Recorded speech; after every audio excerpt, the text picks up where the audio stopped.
Immortal इस्लाम के प्यारे नाज़रीन, अस्सलामु अलैकुम वरहमतुल्लाहि वबरकातुहू। आज की इस वीडियो में हम आपके सामने आखिरी नबी सल्लल्लाहु अलैहि वसल्लम की प्यारी सीरत का तीसरा बाब, जिसमें रसूलुल्लाह सल्लल्लाहु अलैहि वसल्लम का लड़कपन है, मुकम्मल तफसील से बताने की कोशिश करेंगे।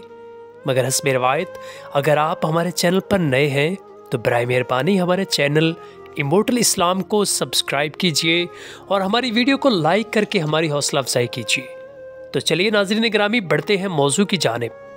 अल्लाह के आखिरी नबी सल्लल्लाहु अलैहि वसल्लम की उम्र मुबारक जब 6 साल हो गई तो आपकी वालिदा माजिदा आपको साथ लेकर मदीना शरीफ में आपके वालिद के ननियाल से मिलाने ले गई। इस सफ़र में बीबी उम्मे ऐमन भी साथ थीं। बीबी उम्मे ऐमन आपके वालिद की कनीज़ थी। वापसी पर अबवा के मकाम पर आपकी वालिदा का इंतकाल हो गया और वहीं तदफीन हुई। नाज़रीन गिरामी, अबवा एक वादी है जो मक्का शरीफ और मदीना शरीफ के दरमियान समुंदर की तरफ वाक़या है। इसका फासला मक्का शरीफ से तकरीबन 261 जबकि मदीना शरीफ से तकरीबन 222 किलोमीटर है। वादी अबवा में एक गज़वा भी दरपेश आया था जिसमें लड़ाई की नौबत तो नहीं आई थी। आजकल वादी अबवा खुरैबा के नाम से मशहूर है। बाप का साया पहले उठ चुका था और अब माँ की आगोश शफ़क़त और मोहब्बत भी छूट गई।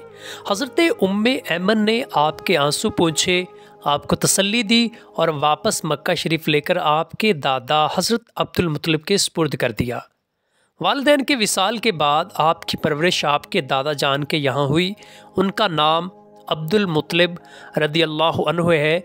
ये मक्का के सरदार थे, आपसे बड़ी मोहब्बत करते, हर वक्त उन्हें अपने साथ रखते। जब कहीं बैठते तो अपने साथ बिठाते, खाना अपने साथ खिलाते, रात को अपने पहलू में सुलाते। सहने काबा में उनके बैठने के लिए एक तख्त रखा जाता। किसी बड़े से बड़े आदमी की मजाल न थी इस पर कदम रखे।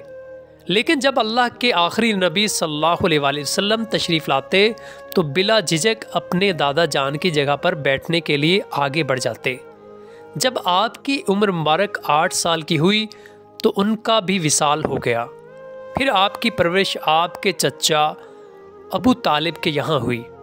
आप सल्लल्लाहु अलैहि वसल्लम के मुबारक बचपन के मुतल्लिक अबू तालिब का कहना है, मैंने कभी भी नहीं देखा कि रसूलुल्लाह सल्लल्लाहु अलैहि वसल्लम किसी वक्त भी कोई झूठ बोले हो या कभी किसी को धोखा दिया हो या कभी किसी को तकलीफ़ पहुंचाई हो या बेहुदा बच्चों के पास खेलने के लिए गए हो या कभी खिलाफ तहजीब बात की हो। हमेशा इंतहाई खुश अखलाक, अच्छी आदतों वाले, नरम गुफ्तार, बुलंद किरदार और आला दर्जे के पारसा और परहेज़गार रहे हैं। आप सल्लल्लाहु अलैहि वसल्लम 8 साल की उम्र में अपने चचा अबू तालिब के घर उनकी कफ़ालत में आए तो यहाँ भी खैर व बरकत की बारिशें होने लगी। ये अपने बच्चों से ज़्यादा आपसे प्यार करते, अपनी निगाहों से दूर न होने देते। अबू तालिब का बयान है कि सरकारे दो आलम सल्लल्लाहु अलैहि वसल्लम से पहले जब भी मेरे बच्चे खाना खाते तो पेट न भरता, लेकिन जब से हुजूर उनके पास आए साथ खाना तनावल फरमाते तो सब बच्चों का पेट भर जाता। इसलिए जब भी मैं अपने बच्चों को खाना देना चाहता तो कहता, रुक जाओ, मेरे बेटे मोहम्मद सल्लल्लाहु अलैहि वसल्लम को आने दो, फिर खाना शुरू करना। इसी तरह जब भी बच्चों को दूध पिलाना होता तो आपको पहले पिलाया जाता, फिर बच्चों को दिया जाता। अगर उसके बेटों में से पहले कोई भी पी लेता तो वो सारा बर्तन अकेला ही ख़त्म कर लेता। जब आपकी उम्र मुबारक 10 साल की थी तो आप अपने चचा ज़ुबैर के हमरा यमन की तरफ सफ़र के लिए निकले। यहाँ रास्ते में एक अजीब वाक़या हुआ कि किसी वादी में एक ऊँट लोगों को गुज़रने से रोक रहा था। जब उस ऊँट ने आपको देखा तो बैठ गया और अपना सीना ज़मीन पर रगड़ने लगा तो आप अपने ऊँट से उतरकर उस पर सवार हुए और जब वादी के दूसरी तरफ पहुँच गए तो उस ऊँट को छोड़ दिया। जब सफ़र से लौटे तो देखा कि वादी पानी से भरी हुई है। आपने फरमाया, तुम मेरे पीछे आ जाओ, آپ اس وادی میں تشریف لے گئے اور سب قریش آپ کے پیچھے پیچھے چلنے لگے۔ اللہ پاک نے پانی خشک فرما دیا۔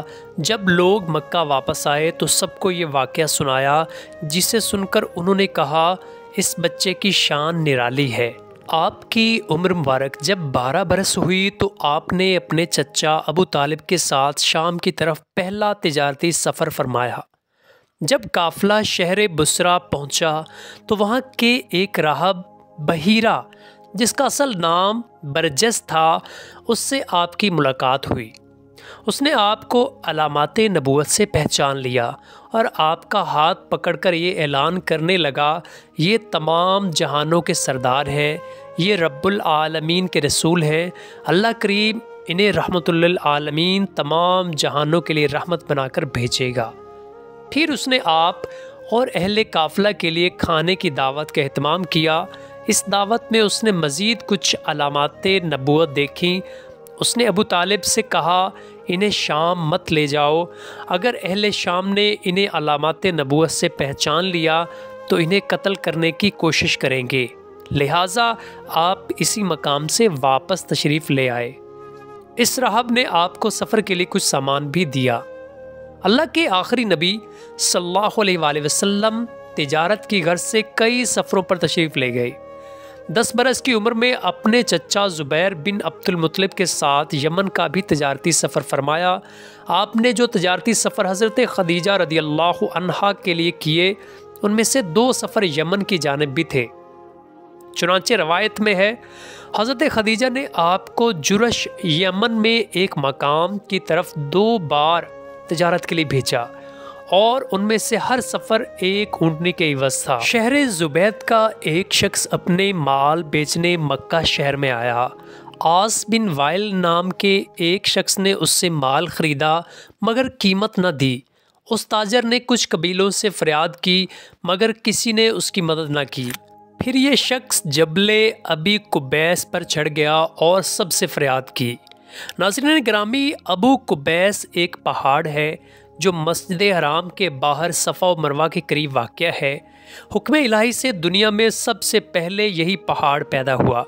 اس پہاڑ کو الامین بھی کہا جاتا ہے۔ اس پر قریش کے کچھ صلح مند پسند لوگوں نے ایک اصلاحی تحریک چلائی۔ قریش کے بڑے بڑے سردار عبداللہ بن جدعان کے گھر پر جمع ہوئے۔ وہاں نبی کریم علیہ السلام کے چچا زبیر بن عبد المطلب نے یہ رائے پیش کی کہ ہمیں باہمی معاہدہ کرنا چاہیے۔